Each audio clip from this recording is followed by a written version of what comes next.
हाँ जी। जय हिंद सभी को। कैसे हैं आप सभी लोग? तो चलिएगा, आप लोग का मॉक टेस्ट का तीसरा सेशन स्टार्ट होने जा रहा है। और इस मॉक टेस्ट को देखने से पहले फिर से वही बात कहूंगा कि अगर आपने इसको सॉल्व नहीं किया है तो टेलीग्राम चैनल को ज्वाइन कर लीजिए। टेलीग्राम चैनल का नाम है इंग्लिश बाय संजीव ठाकुर। उस चैनल पे इसकी पीडीएफ आपको मिल जाएगी, वहां जाइएगा। और इसके अलावा भी बहुत सारी आपकी इंपॉर्टेंट एंटोनियम्स, सिनोनियम्स, मिसलीनियस एरर्स या बहुत सारी जो क्लासेस हैं आप लोगों की, उनकी पीडीएफ भी आपको वहीं पर मिलती है और सारी अपडेट भी वहीं पर मिलेंगी। ठीक है, तो आप जाइएगा, इस मॉक टेस्ट को सॉल्व करके आइएगा। और अगर आपने सॉल्व किया है तो फिर मेरे साथ साथ स्टार्ट कर दीजिएगा। तो सबसे पहले मॉक टेस्ट नंबर 3 का पैसेज सबसे पहले हमारे सामने है। तो क्योंकि आप लोगों ने इसे पढ़ लिया होगा और पढ़ा है, तभी उसके बाद इसका बेनिफिट भी होगा। तो मैं इसको एक बार फटाफट पढ़ देता हूं। द एसेंस, एसेंस का मतलब होता है बच्चों समरी।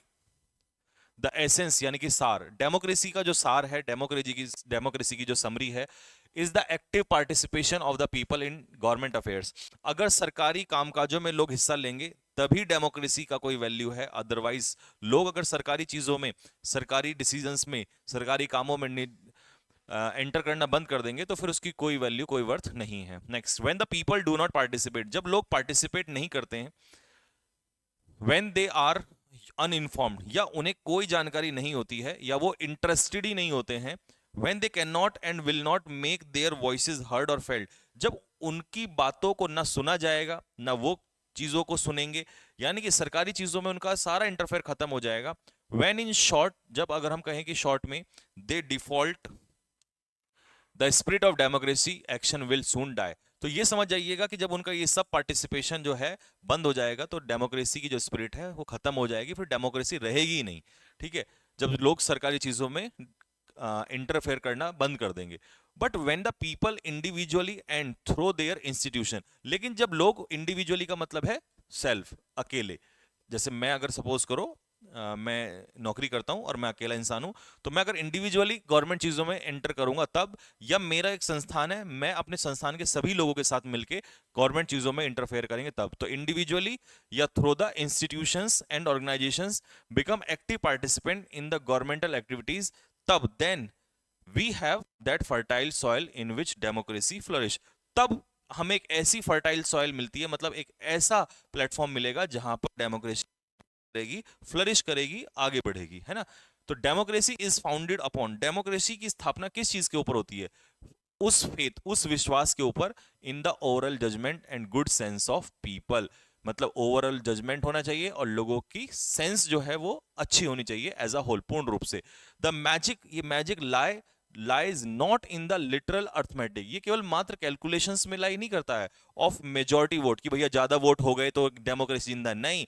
आपने वोट दे दिए और आपने फिर उसके बाद कभी नहीं देखा कि जिंदगी भर क्या हुआ, 5 साल अगले क्या हुआ, तो ये नहीं है।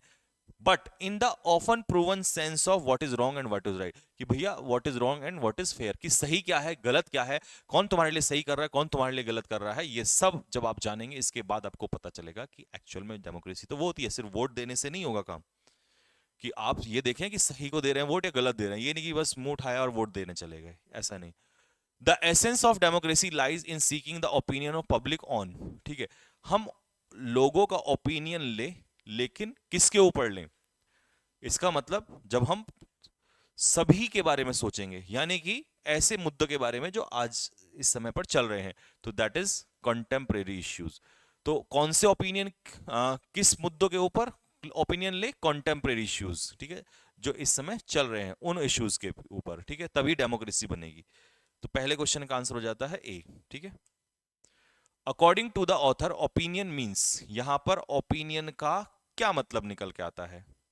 Opinion express by the public opinion polls, नहीं, ओपिनियन ऑफ मेजॉरिटी। ऑथर का ओपिनियन का मतलब है मेजॉरिटी, यानी कि ज्यादा से ज्यादा लोगों का ओपिनियन। तो क्वेश्चन नंबर 2 आपका हो गया। Next 3, democracy takes deep roots in a country if its citizen, तो डेमोक्रेसी की जड़ें जम जाएंगी अगर इसके सिटीजन क्या करेंगे? तो देखिए, इसके citizen participate in parliamentary discussion, नहीं, अगर वो एक्टिव हो जाएंगे, एक्टिव पार्टिसिपेंट हो जाएंगे गवर्नमेंट के मुद्दों में, in the issues of governance, ठीक है, सरकारी मुद्दों में वो हिस्सा लेने लगेंगे, तो ए आंसर हो जाएगा क्वेश्चन नंबर 3 का। Fourth, according to the author, the spirit of democracy कब सर्वाइव नहीं करेगी? तब सर्वाइव नहीं करेगी जब इसके लोग इसमें इंटरेस्ट, गवर्नमेंट अफेयर्स में इंटरेस्ट नहीं लेंगे। तो फोर्थ का आंसर हो जाएगा सी। ठीक है, चलिए पैसेज हो गया। Find the incorrectly spelled word, किसकी स्पेलिंग इनमें से गलत है, आपको गलत ढूंढनी थी। ठीक, चलो जी, देखो क्या गलत। इमेंस की स्पेलिंग सही है, इमेंस का मतलब होता है साइज में बहुत बड़ा। एटिकेट होता है मैनर्स, शिष्टाचार, सही है। 90 90 सही स्पेलिंग है। NECESSARY ये होती है नेसेसरी की, ये वाली स्पेलिंग गलत थी। Next question number 6, find out the plural of court martial. Court martial आपने पता होगा, ये आर्मी में है ना, फौज में होता है कोर्ट मार्शल। ठीक है, पनिशमेंट दिया जाता है फौजियों को। तो कोर्ट मार्शल का प्लूरल होता है कोर्ट्स मार्शल। तो कोर्ट में एस लग जाएगा, C will be the answer. Next, malice. Malice अगर आप वोकैब आपने कैप्सूल किया है कल की क्लास में, तो वहां कहीं बहुत आसपास देखेंगे, आप बारीकी से उसको पढ़ेंगे तो आपको ये वर्ड मिल जाना था। मैलिस का मतलब होता है नफरत, हेट्रेड, किसी से ईर्ष्या। ठीक है, क्योंकि सिनोनियम पूछा था तो आंसर हो जाएगा हेट्रेड। कंसर्न होता है किसी के लिए केयर, चिंता। और कैंडिड होता है फ्रैंक। ठीक है, और स्टर्न डिसीजंस होते हैं स्ट्रिक्ट। तो स्टर्न होता है स्ट्रिक्ट, कठोर। ठीक है, नेक्स्ट क्वेश्चन नंबर 8, अर्बेन। चलिए जी, अर्बेन क्या होता है। अब इसमें ना कई बच्चों को बड़ी समस्या हुई होगी, क्योंकि कुछ लोगों ने इसका रूरल लगा दिया होगा। देखो, अगर आपको एंटोनियम, क्योंकि इसमें अपोजिट ढूंढना है ना, तो अर्बन जो होता है ना वो शहरी होता है। अर्बन, अर्बन का मतलब होता है शहरी। तो शहरी का उल्टा गांव वाला, रूरल हो जाएगा। लेकिन यहां पर ई लगा हुआ है तो ये अर्बेन कहलाता है। तो अर्बेन का जो मतलब होता है दोस्त, वो होता है सिविलाइज्ड। सिविलाइज का मतलब होता है रिफाइंड, यानी कि सभ्य आदमी। ठीक है, तो उल्टा हो जाएगा अनसिविलाइज। बुरिश होता है जंगली गवार एक तरीके से। ठीक है, जिसमें मैनर्स नहीं होते, तो इल मैनर्ड व्यक्ति हो जाएगा। ठीक है, तो यहां आप कई लोग फंसे होंगे इसमें, रूरल वाले केस में। ठीक, लेकिन ऐसी बातों का इधर। डिस्क्रीट का मतलब होता है समथिंग वेरी क्लियर, जो चीज अलग से नोटिस्ड हो जाए। ठीक है, एक डिस्क्रीट और मैंने आपको बताया था, DISCREET। इस डिस्क्रीट में और इसमें क्या फर्क है, कमेंट बॉक्स में मुझे लिख के जरूर बताएं। ठीक है जी, ये वाला डिस्क्रीट तो बता दिया आपको, जो चीज स्पष्ट रूप से समझ में आ जाए, स्पष्ट रूप से दिखाई दे, सबको नोटिस हो जाए, दैट इज कॉल्ड डिस्क्रीट, है ना, डिस्टिंक्ट, क्लियर। रेस्क्यू का मतलब होता है, रेस्क्यू ऑपरेशन मतलब सेव, बचाना, सुरक्षित करना। ठीक है, चलिए जी, वन वर्ड, हैविंग और showing a strong desire and determination to succeed.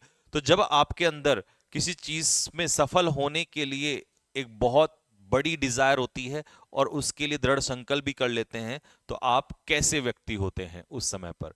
सैगेशियस, सैगेशियस का मतलब होता है वाइज, बुद्धिमान। एम्बिशियस होते हैं क्योंकि आपके अंदर एम्बिशन होती है। फास्टिडियस होता है जिसको आसानी से, that can not be pleased, जिसे आसानी से खुश ना किया जा सके, प्लीज ना किया जा सके। बड़ा चूजी टाइप का होता है, ये हर चीज में कमियां निकालता है ना। तो इसे कहते हैं वेरी सेलेक्टिव इन मैनर, जिसको आसानी से शांत ना किया जा सके। और इनडिफरेंट होता है नॉट इंटरेस्टेड, यानी कि अनकंसर्न, जो किसी चीज की केयर या परवाह नहीं करता है, दैट इज कॉल्ड इनडिफरेंट। लो जी, PQRS एक क्वेश्चन। तो शुरुआत कहां से करनी है इन सभी ऑप्शंस में से, देखिए, from the competition has advance features that make it stand out. तो सबसे पहले मुझे सीधा सीधा दिखाई दे रहा है सब्जेक्ट, द लेटेस्ट स्मार्टफोन, जो नया स्मार्टफोन आया है अभी, तो मैं एस से स्टार्ट कर लूंगा। और उसके अंदर क्या है, हैज एडवांस फीचर, उसी के अंदर एडवांस फीचर है। तो एस के बाद क्यू का ऑप्शन उठा लीजिए, तो आपको सीधा सीधा सी नजर आएगा। ठीक है, SQRP। The case was put gap the जज and he decided it within a year. तो उसने कहा कि केस को जज के सामने लाया गया और उसने इसको एक साल में क्या कर दिया, उसे डिसाइड कर दिया। ठीक है, उसका डिसीजन दे दिया। तो देखिए, द केस वॉज पुट, अब जज के सामने, ठीक है, एट नहीं होगा और जज के ऊपर ऑन नहीं होगा। जज के सामने मतलब है बिफोर द कोर्ट। ठीक है, जज की नजरों के सामने लाया गया, तो उसे इन फ्रंट ऑफ भी नहीं कहते। हालांकि पहले तो यहाँ इन फ्रंट ऑफ होना चाहिए था, लेकिन इन फ्रंट ऑफ का मतलब ये होता है किसी के सामने, बिल्कुल आमने सामने। बट जब in the eyes of law, कानून के सामने किसी चीज को प्रेजेंट करते हैं तो उसे कहते हैं बिफोर। ठीक है, तो ये हो जाएगा बिफोर द जज। यहां अगर ऑफ लगा होता तब भी मैं बता रहा हूं आपको इन दोनों में से बिफोर आंसर होता। ठीक है, तो इन फ्रंट ऑफ, जैसे आप गेट के सामने गाड़ी पार्क कर रहे हैं तो ये होता है इन फ्रंट ऑफ। ठीक है, next we have eucalyptus tree in our garden. अब जैसे ही मैंने पढ़ा आपको समझ में आ गया होगा इसका प्रोनाउंसिएशन होता है यूकेलिप्टिस, तो ये का साउंड आता है ना, तो अ यूकेलिप्टिस ट्री। अब कई लोग ई से फंस गए होंगे इसके, है ना, कि वोवल है, वोवल नहीं है, साउंड इसमें कॉन्सोनेंट की है और साउंड मैटर करती है। ऐसे ही एक बात बताओ, जब आप यूनिवर्सिटी लिखते हो तो यूनिवर्सिटी में क्या होता है, अ यूनिवर्सिटी, क्योंकि यहां भी तो साउंड यही आती है ना, यू ये की, तो इसीलिए eucalyptus. I know all about that film, मुझे उस फिल्म के बारे में सब कुछ पता है। Because I have thrice, thrice का मतलब है 3 टाइम्स, और मैं 3 बार इस पिक्चर को देख चुका हूं, इसलिए मतलब काम हो चुका है, काम हो चुका है, 3 बार हो चुका है। ठीक है, इसलिए मैं इस पिक्चर के बारे में सब कुछ जानता हूं। ठीक, अब सुनो ध्यान से, अगर आप लगाओगे आई वॉच, ये तो हो जाएगा प्रेजेंट इंडेफिनिट, कि मैं इसको देखता हूं, और 3 बार देखता हूं नहीं, 3 बार देख चुका हूं, तो ये रूटीन एक्शन नहीं है। वॉच का मतलब है उसने पास्ट में देखी थी। ठीक है, या तो ये होगा आई एम वॉचिंग। देखिए, कई बच्चे कहेंगे सर आई एम वॉचिंग भी तो सही होगा, मैं तीसरी बार, देखो अगर वो थर्ड टाइम कहता तो इसका मतलब है इस समय तीसरी बार देख रहा होता, लेकिन तीसरी बार देख नहीं रहा है, 3 बार वो काम हो चुका है पहले ही। तो जो काम पहले ही हो चुका होता है उसके लिए हम लोग लगाते हैं प्रेजेंट परफेक्ट। ठीक है, अब आप कहेंगे सर पास्ट क्यों नहीं, क्योंकि क्या पता उसने पास्ट में देख लिया हो। तो मेरे भाई यहां पर है नो, और नो का मतलब है कि ये काम जो है अभी अभी उसने, यानी कि वो किससे रिलेट कर रहा है, पास्ट को प्रेजेंट से, और पास्ट को प्रेजेंट से रिलेट करता है प्रेजेंट परफेक्ट। अगर तुम कहोगे पास्ट में तो पहले कभी देख लिया होगा, लेकिन जरूरी नहीं है कि उसका रिलेशन प्रेजेंट से आए। तो प्रेजेंट परफेक्ट का रिलेशन टेंस ऑफ टोटलिटी, पीछे से लेकर अब तक 3 बार, तो इसके लिए टेंस आता है प्रेजेंट परफेक्ट। ठीक है, तो जब कोई काम आप पास्ट से करते हो और उसे प्रेजेंट तक खींच के लाते हो तो उसे कहते हैं, यानी कि पास्ट का रिलेशन प्रेजेंट से जो दिखाए वो एकमात्र टेंस है प्रेजेंट परफेक्ट। तो ये बेहतरीन क्वेश्चन था आपका। Find out the adjective form of offend. देखिए ऑफेंड होती है वर्ब, किसी को परेशान करना। ठीक है, तो इसका नाउन हो जाएगा एडजेक्टिव, अच्छा ऑफेंस नाउन होता है, ऑफिशियल, ऑफिशियल नाउन इसका नहीं होता भाई, इसका एडजेक्टिव होता है ऑफेंसिव। ठीक है, ऑफेंड का ऑफेंसिव। ठीक, ऑफ हैंड होता है विदाउट प्रिपरेशन, ये विदाउट प्रिपरेशन, ये तो इसका है ही नहीं, इसका तो मीनिंग ही अलग है, तो कहानी ही अलग है। ठीक है, I often get up early, जिसने मेरी मॉडल की क्लास की है उस मॉडल में पूरा कॉन्सेप्ट समझाया था। ठीक है, तो ये जो मीनिंग है सेम इनमें से कौन सा मीनिंग है, तो आई ऑफन गेट का मतलब है एक तरीके से हैबिचुअल, अक्सर, अक्सर वो सुबह उठता है, तो मतलब हैबिचुअल एक्शन। अब हैबिचुअल एक्शन कैन से नहीं दिखाया जाता है। ठीक है, I like to get up मतलब मैं चाहूंगा कि भाई मुझे जल्दी उठना पसंद है, यानी कि मैं चाहता हूं, I like to get up मतलब I want to get up, मैं चाहता हूं, लेकिन हैबिचुअल एक्शन तो यहां भी नहीं है, यहां हैबिचुअल एक्शन है, तो या तो हैबिचुअल एक्शन इसमें होगा या हैबिचुअल एक्शन इसमें होगा। लेकिन दोस्त इजम आर के बाद, इजम आर के बाद अगर यूज टू आता है तो मैंने आपको क्या सिखा रखा है, बताओ क्या सिखा रखा है। उस दिन मैंने आपको कितनी बड़ी बात बताई थी कि इजम आर के बाद यूज टू जो है, जिन बच्चों ने पढ़ा था वो बताओ क्या होता है, किसका काम करेगा यहाँ पर, ये एडजेक्टिव का काम करेगा। अगर ये यूज टू यहां पर एडजेक्टिव का काम करेगा तो दोस्त एडजेक्टिव तो अपने पीछे क्या लेता है, जिरेंड, तो इसलिए 2+V ये नहीं होगा, इसका आंसर होगा सी। इसका कॉन्सेप्ट हालांकि मैंने बता दिया था आपको, फिर भी एक बार लिख लो जो बच्चे नए हैं, कि यूज टू जो है अगर मॉडल के रूप में इस्तेमाल होता है तो अपने पीछे लेता है वर्ब की बेस फॉर्म, और अगर एडजेक्टिव के रूप में इस्तेमाल होता है तो अपने पीछे लेता है जिरेंड, और जिरेंड का मतलब है वर्ब की फर्स्ट फॉर्म में बेस फॉर्म में आईएनजी। ये कॉन्सेप्ट लिख लेना, पीछे का क्लास देख लेना। ठीक है, hardly error, hardly had I reached. अब देखो कई बच्चों ने ना इसको पहले वाले में ही इसका एरर निकाला होगा, लेकिन नहीं, हार्डली से शुरू हो रहा है तो हेल्पिंग वर्ब पहले आ गई, फिर सब्जेक्ट, फिर मेन वर्ब की थर्ड फॉर्म, ये बिल्कुल सही था inversion. Hardly had I reach the airport, जैसे ही मैं एयरपोर्ट पहुंचा, अब कुछ लोगों ने वैन का देन पेल दिया होगा, क्यों किया होगा? क्योंकि उन्होंने रट रखा है भैया कुछ तो एरर करना ही है। वो जो देन होता है दोस्त, वो नो सूनर के साथ देन होता है, ठीक है, हार्डली स्केर्सली के साथ व्हेन सही है। तो जैसे ही मैं स्टेशन एयरपोर्ट पहुंचा तो मुझे ये पता चला कि भैया वहां पर धमाका हो गया। अब वो पास्ट में पहुंचा तो उसी समय तो पता चला होगा उसे, तो he learned, second form, he came to know, उसे पता चला, तो ये आ जाएगा पास्ट में, ठीक है। नेक्स्ट, तो इसका आंसर समझ में आ गया, ये होगा 20 का। He was afraid. अब फिर से वही, कई बच्चे रटने वाली रटन पद्धति पे चलते हैं कि भैया अफ्रेड देखा नहीं, तुरंत ऑफ लगा दिया होगा। अरे भाई अफ्रेड के पीछे ऑफ तब लगता है जब ऑब्जेक्ट दिया हो। अफ्रेड ऑफ समथिंग, किसी चीज से डरे हुए होना, अफ्रेड ऑफ, इसीलिए कॉन्सेप्ट्स बहुत जरूरी होते हैं। अफ्रेड ऑफ, यहां पर आपको कुछ भी नहीं दिया, क्या वो अपने माता पिता से डरा हुआ था? नहीं, यहां तो ये दैट कंजक्शन के साथ ये पूरा क्लॉज ही अलग कर दिया, तो आपको ऑब्जेक्ट नहीं दिया। जब ऑब्जेक्ट नहीं दिया तो यहां ऑफ नहीं लगेगा। तो ही वॉज अफ्रेड, ये सही है, वो डरा हुआ था। किस बात से डरा हुआ था? दैट, कि his parents would not allow him to make the film, कि उसके माँ बाप जो हैं फिल्म बनाने के लिए उसे अलाउ नहीं करेंगे। सो ही डिड नॉट, अब डिड के साथ वर्ब की फॉर्म आती है first, he did not tell them, तो C will be the answer, ठीक है जी। तो 17 का क्वेश्चन था सी, सीधा सीधा सिंपल क्वेश्चन था, डिड के साथ टेल लगाना था, लेकिन आप पूरा क्वेश्चन नहीं पढ़ते।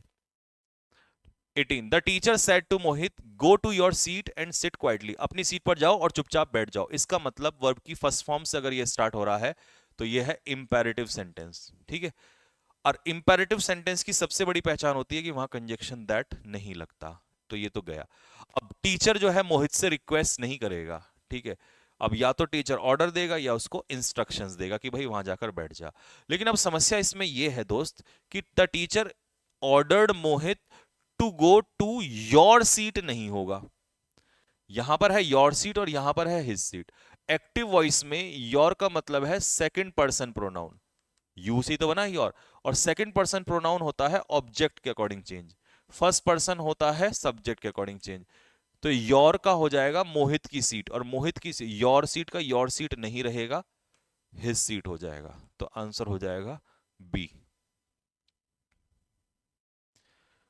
The mad dog bit the beggar, उस पागल कुत्ते ने भिखारी को काट लिया। बड़ा सिंपल क्वेश्चन था।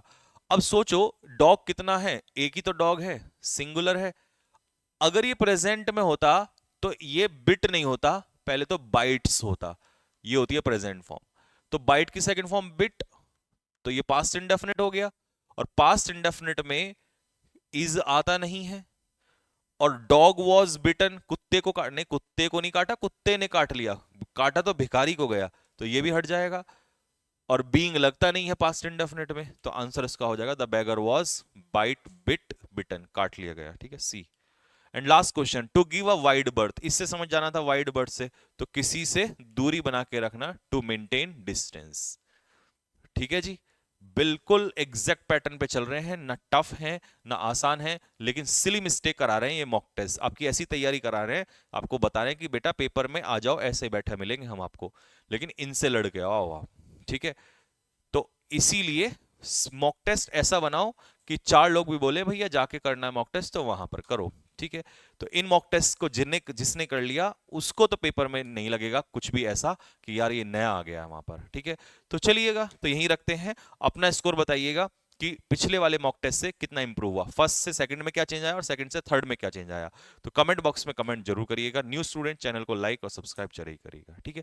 तो चलिए मिलते हैं नेक्स्ट वीडियो में, होपफुली आपका स्कोर अच्छा रहा होगा, अच्छा नहीं भी है तो अगले में होगा। अभी तो शुरुआत है दोस्त, अभी बहुत सारे मॉक टेस्ट होने हैं, बस निराश नहीं होता, मैं यही कहता हूं कि कभी भी होप नहीं छोड़नी है, एक ना एक दिन तो किनारा मिलेगा ही, ठीक है। तो चलिए मिलेंगे आप लोगों से, तब तक के लिए जय हिंद।